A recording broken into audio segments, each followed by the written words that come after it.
नमस्कार। कोरोना महामारी का प्रकोप दिन प्रतिदिन बढ़ता ही जा रहा है। ऐसे में बहुत सी पैथियां इसके समाधान के लिए लगी हुई हैं, दिन रात एक किया हुआ है। इन दिनों हम यज्ञ चिकित्सा के बारे में बहुत सुन रहे हैं, इसकी चर्चाएं चल रही हैं। इसके बारे में जानने के लिए आज हमारे साथ में उपस्थित हैं श्रीमती ममता सक्सेना जी, जो कि भारत सरकार के सांख्यिकी मंत्रालय में डायरेक्टर जनरल के पद पर कार्यरत है। आइए उन्हीं से जानते हैं कि ये यज्ञ चिकित्सा आखिर है क्या। नमस्कार ममता जी, आपका बहुत स्वागत है। ममता जी, हम सब आपसे ये जानना चाहते हैं कि यज्ञोपैथी आखिर है क्या। देखिए, यज्ञोपैथी एक वैदिक कालीन समग्र उपचार प्रक्रिया है। इसमें यज्ञ विधा का उपयोग करके न केवल मनुष्यों का वरन संपूर्ण प्राणी जगत, जिसमें वनस्पति, जानवर, सारे प्राणी जगत का उपचार संभव है। जी मैम, हम आपसे ये जानना चाहते हैं कि इन दिनों मॉडर्न साइंस होते हुए या इतना मेडिकल इंफ्रास्ट्रक्चर होते हुए भी यज्ञ चिकित्सा की आखिर क्यों आवश्यकता है। आपका प्रश्न बहुत अच्छा है। आज मेडिकल साइंस नई ऊंचाइयों को छू रही है। हमारा इंफ्रास्ट्रक्चर भी पहले की तुलना में बहुत मजबूत हुआ है, परंतु अगर हम देखें तो आज रोगियों की संख्या भी बहुत तेजी से बढ़ती जा रही है। नए नए रोग आते जा रहे हैं। उन रोगों के निवारण के लिए भी हम रोज नई दवाइयां ढूंढते जा रहे हैं। इन रोगों का एक बहुत बड़ा कारण है प्रकृति में असंतुलन। प्राणी जगत और वनस्पति जगत में जो रोग उत्पन्न हो रहे हैं, अगर हम देखें तो हमारे पर्यावरण में जो असंतुलन आया है प्रदूषण के कारण, उसका ये एक बहुत बड़ा कारण है। तो यज्ञ की चिकित्सा के द्वारा हम इन दोनों क्षेत्रों में, वनस्पति जगत में, प्राणी क्षेत्र जगत में भी संतुलन बना के रख सकते हैं। जी, आप ये कैसे कह सकते हैं कि यज्ञोपैथी के द्वारा वनस्पति जगत और प्राणी जगत के असंतुलन को ठीक किया जा सकता है? क्या इसके आपके पास कोई प्रमाण है या कोई शोध हुई है? जी बिल्कुल। यज्ञ के द्वारा वनस्पति एवं प्राणी जगत के विकारों को दूर किया जा सकता है। इसका उल्लेख एक तो हमारे यजुर्वेद में किया गया है, जिसमें काफी विस्तृत इसकी प्रणाली बताई गई है कि कैसे यज्ञ द्वारा हम असंतुलन को जो पर्यावरण में है दूर कर सकते हैं। दूसरा क्या है कि वनस्पति जगत की यदि हम बात करें तो उसके पर्यावरण में क्या क्या आता है। उसमें आता है वायु, वृक्ष, पौधे, फसलें, मिट्टी, जल इत्यादि। तो इसके ऊपर हम लोगों ने आज काफी सारे अनुसंधान कर चुके हैं और हम करते ही जा रहे हैं। और मैं आपको संक्षेप में बताऊंगी कि मैंने 2006 में सेंट्रल पोल्यूशन कंट्रोल बोर्ड के साथ मिल करके कई एक्सपेरिमेंट्स किए, जिसमें से वायु में जो व्याप्त कीटाणु होते हैं उनके ऊपर यज्ञ का प्रभाव देखा। और मैंने पाया कि यज्ञ करने से जो वायु में कीटाणु व्याप्त थे, जो हमारे लिए हानिकारक थे, पैथोजेंस थे, उनमें काफी हद तक 80 से 90% तक की समाप्त हो गए थे वो। और इस तरीके के प्रभाव को मैंने देखा कि ये 7 दिन तक ये बना रहता है। एक दिन यज्ञ करने का प्रभाव 7 दिन तक बना रहता है। इसी प्रकार यदि हम पौधों और वनस्पतियों की बात करें तो इनके ऊपर भी बहुत सारी शोधें हुई हैं। और उन शोधों में ये निकल के आया कि जब हम यज्ञ का धुआं उनको मिलता है और उनको यज्ञ की जो भस्म होती है उससे मिले हुए जल से उनको सींचा जाता है, तो पौधों की वृद्धि बहुत तेजी से होती है और उनमें जो फल लगते हैं वो भी अधिक मात्रा में आते हैं तथा उनका जो स्वाद है वो बहुत अच्छा होता है। इनकी गुणवत्ता बहुत अच्छी होती है। और इनके इसी के कई आंकड़े यदि आप देखना चाहेंगे तो वेबसाइट है होमोथेरेपी की या यज्ञोपैथी की। आप इन दोनों में जाकर के आपको इनके आंकड़े मिल जाएंगे। अब यदि हम बात करें प्राणी जगत की, मनुष्यों की, तो मनुष्यों में वातावरण का जो असंतुलन है उसी से बीमारियां आती हैं। उन बीमारियों के अगर हम बात करें तो देखिए, बीमारियां डायबिटीज है, बीपी है, थायराइड है, जोड़ों का दर्द है, एपिलेप्सी है, डिप्रेशन, पैरालिसिस, फिट्स, ओबेसिटी, अनिद्रा, एस्थमा आदि अनेक रोग यज्ञ के द्वारा ठीक हुए हैं। इसके ऊपर हम लोगों ने क्लिनिकल ट्रायल्स करे हुए हैं और इन सब क्लिनिकल ट्रायल्स का डेटा हमारे पास अवेलेबल है। कुछ पेशेंट फीडबैक भी अवेलेबल है और पेपर पब्लिश भी, इसमें हमने पेपर्स काफी सारे किए हैं जो कि हमारे वेबसाइट पर उपलब्ध है। जी, लेकिन यज्ञ करने से तो मैम बहुत सारी या आग जलाने से विषैली गैसें निकलती हैं, जैसे कि CO, CO2, NO2, और पेड़ भी कटते हैं। आग जलाने के लिए लकड़ी की आवश्यकता होती है। तो आप ऐसे में कैसे कह सकते हैं कि ये पर्यावरण या मनुष्यता के लिए लाभकारी है? गलत कर दिया मैंने। ठीक है जी, आपके प्रश्न के दो भाग हैं। पहला आउटपुट से संबंधित है। जी प्रभु जी, मुझे बोलना था जी।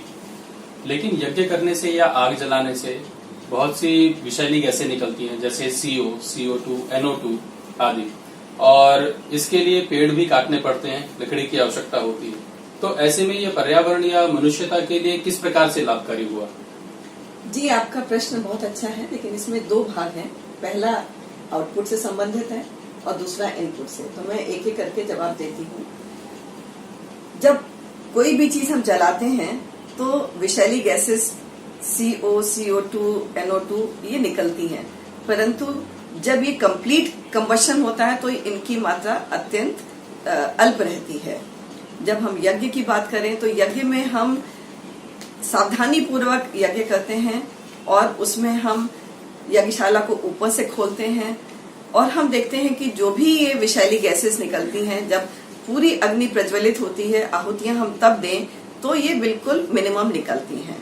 और जो थोड़ी बहुत मात्रा में ये विषैली gases CO, CO2, NO2, sulphur dioxide निकलती भी हैं, ये सीधे ऊपर निकल करके और यज्ञशाला जो बीच से खुली होती है वातावरण में निकल जाती हैं। जो औषधीय धूम्र होता है वो थोड़ा भारी होने के कारण ये नीचे फैलता है और जो यज्ञ कर रहे होते हैं उनको लाभान्वित करता है। तो इसीलिए कहते हैं कि आहुतियां देने के लिए जब अग्नि संपूर्णतया प्रज्वलित हो जाए तभी देनी चाहिए।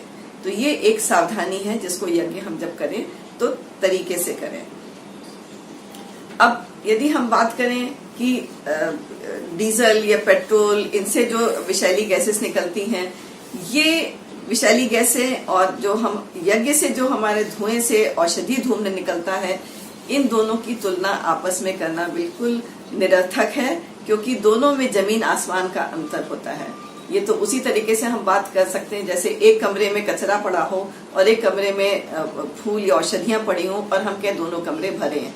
ठीक है, दोनों भरे हैं, पर किस चीज से भरे हैं हमें ये देखना चाहिए।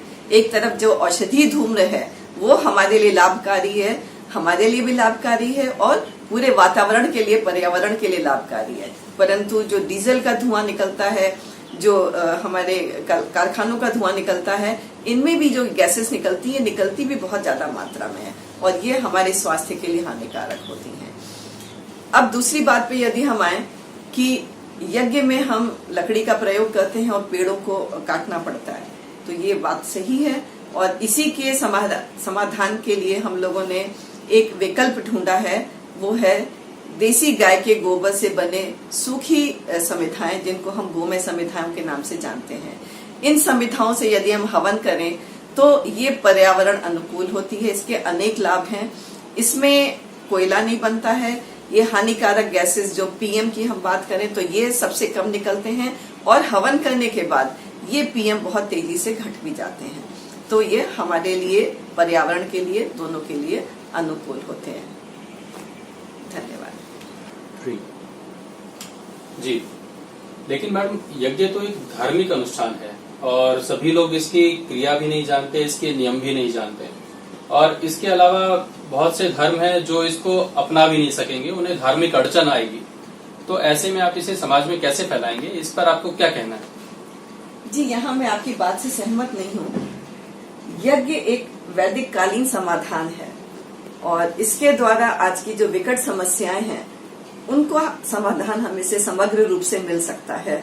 तो इसलिए ये आवश्यक है कि सारे ही वर्गों के लोग इसको अपनाएं और इससे लाभ लें। अब यज्ञ की जो इतनी आवश्यकता है हमारे लिए, तो इसके लिए ये बहुत जरूरी है कि हम इसकी जो प्रक्रिया है उसको सरल कर दें और उसको एक आम आदमी तक पहुंचा दें। हम इसी प्रयास में जुटे हुए हैं और इसी के निमित्त यज्ञ के कई प्रकार हैं, कई विधाएं हैं, हमने उसके वीडियोस भी बनाए हैं।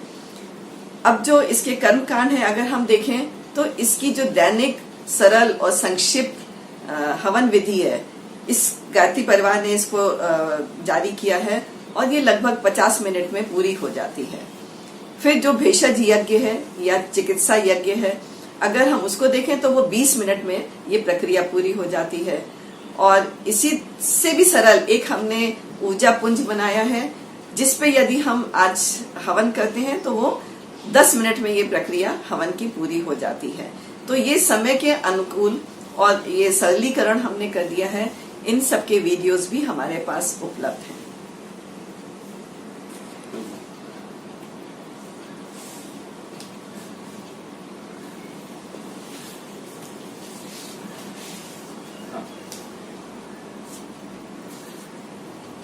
जी, आपका बहुत बहुत धन्यवाद ममता जी। आपके इस सेशन के द्वारा बहुत सी शंकाओं का समाधान हुआ यज्ञ से संबंधित। लेकिन जाते जाते मेरा आपसे एक आखिरी प्रश्न है कि इसके बाद भी दर्शकों के अगर और भी प्रश्न हुए तो आपसे कैसे जुड़ सकते हैं या कैसे समाधान पा सकते हैं? जी, हमारी एक वेबसाइट है www.yagyopathy.com और दर्शक यदि इस पे जाएंगे तो उनको इसमें हमारा संपर्क सूत्र मिल जाएगा, जिसके द्वारा वो अपने प्रश्न मुझे भेज सकते हैं। या उनको बहुत सारी उसमें मेरे रिसर्च पेपर्स पढ़े हैं, बहुत सारा एक्सपेरिमेंटल डेटा पड़ा हुआ है, हमारे वीडियोस हैं, टेस्टिमोनियल्स हैं उन पेशेंट्स के जिनको हमने ठीक किया है इन बीमारियों से जिनका मैंने जिक्र किया था।